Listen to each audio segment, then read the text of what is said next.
প্রিয় শিক্ষার্থী, আমরা এখানে যে ডেমনস্ট্রেশন বোর্ডটা আমরা তৈরি করেছি সেটা হচ্ছে RLC সিরিজ এবং প্যারালাল সার্কিট।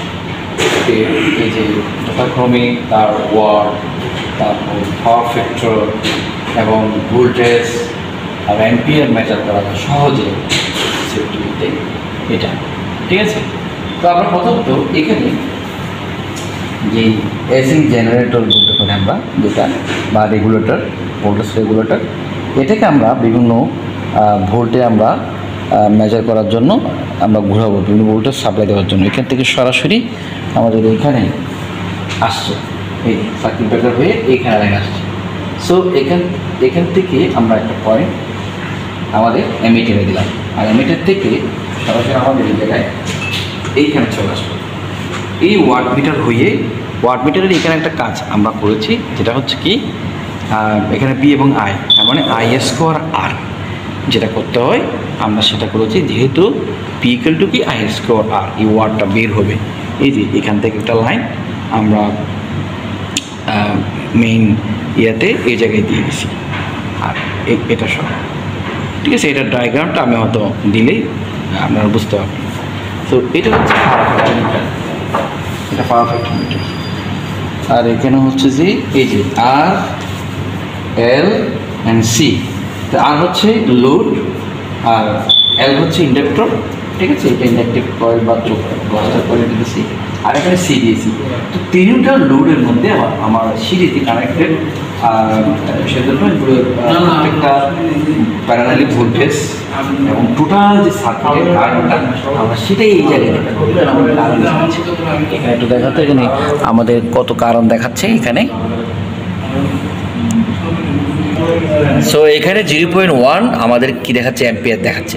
এটা আমরা যদি আরও এটাকে বাড়াবো, এখন হচ্ছে 150 ভোল্টেজ। সেখানে আমরা আরও ভোল্টেজ যদি আমরা দিই, আমার লাইটটাও কিন্তু আরও বেশি জ্বলবে, জ্বলতেছে, আমার অ্যাম্পিয়ারও বেশি বেশি যাবে।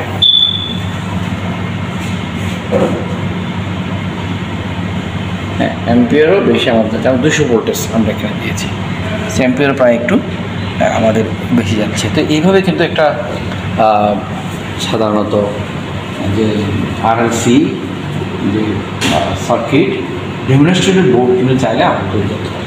তো যাদের কিন্তু আমার প্রয়োজন হবে, যে ইনস্টিটিউট এবং যাদের প্রয়োজন হবে আমাদের সাথে যোগাযোগ করলে আমরা কিন্তু তাদেরকে সেই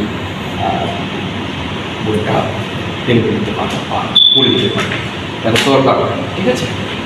তো সবাইকে ধন্যবাদ এই ভিডিওটা দেখার জন্য, ঠিক আছে। ওকে। সো আরেকটা জিনিস বলতে ভুলে গেছি, আমাদের এখানে ওয়াট মিটারে আমাদের এখানে প্রায় 22 ওয়ার্ডে আসছে। যেহেতু আমরা এখানে কততে দিয়েছিলাম, স্কেল হবে আমার 240, হ্যাঁ এটা 240-এ আমরা দিয়েছি এখানে, সেজন্য আমাদের এখানে হচ্ছে এটা 22 ওয়াট, টোটাল সার্কিটে 22 ওয়াট কিন্তু কী করেছে, কনজিউম করেছে। সবাইকে আবারও ধন্যবাদ। এখানে আমরা যেই রিডিংটা পাচ্ছি RLC সিরিজ প্যারালাল বোর্ড থেকে, এই যে পাওয়ার ফ্যাক্টর, এটা এটা ওয়াট মিটার, আর আমাদের এখানে পাওয়ার ফ্যাক্টর, এই যে এখানে দুটো আছে, এটি লিড পাওয়ার ফ্যাক্টর আর এটা হচ্ছে লেগিং পাওয়ার ফ্যাক্টর। আমাদের এখানে পাওয়ার ফ্যাক্টরটা লিড করেছে, এখন কখন লিড করবে এবং কখন লেগ করবে। যদি আমাদের ইন্ডাকটিভ লোড যদি বেশি হয় তাহলে পাওয়ার ফ্যাক্টর লেগ করবে, আর রেজিস্টিভ লোড কিংবা ক্যাপাসিটিভ লোড হলে এই যে পাওয়ার ফ্যাক্টরটা কি লিড করবে ক্যাপাসিটিভ লোড বেশি হলে। সেই জন্য আমাদের এখানে ক্যাপাসিটিভ লোড হয়তো বেশি, সে কারণে এটা হয়েছে।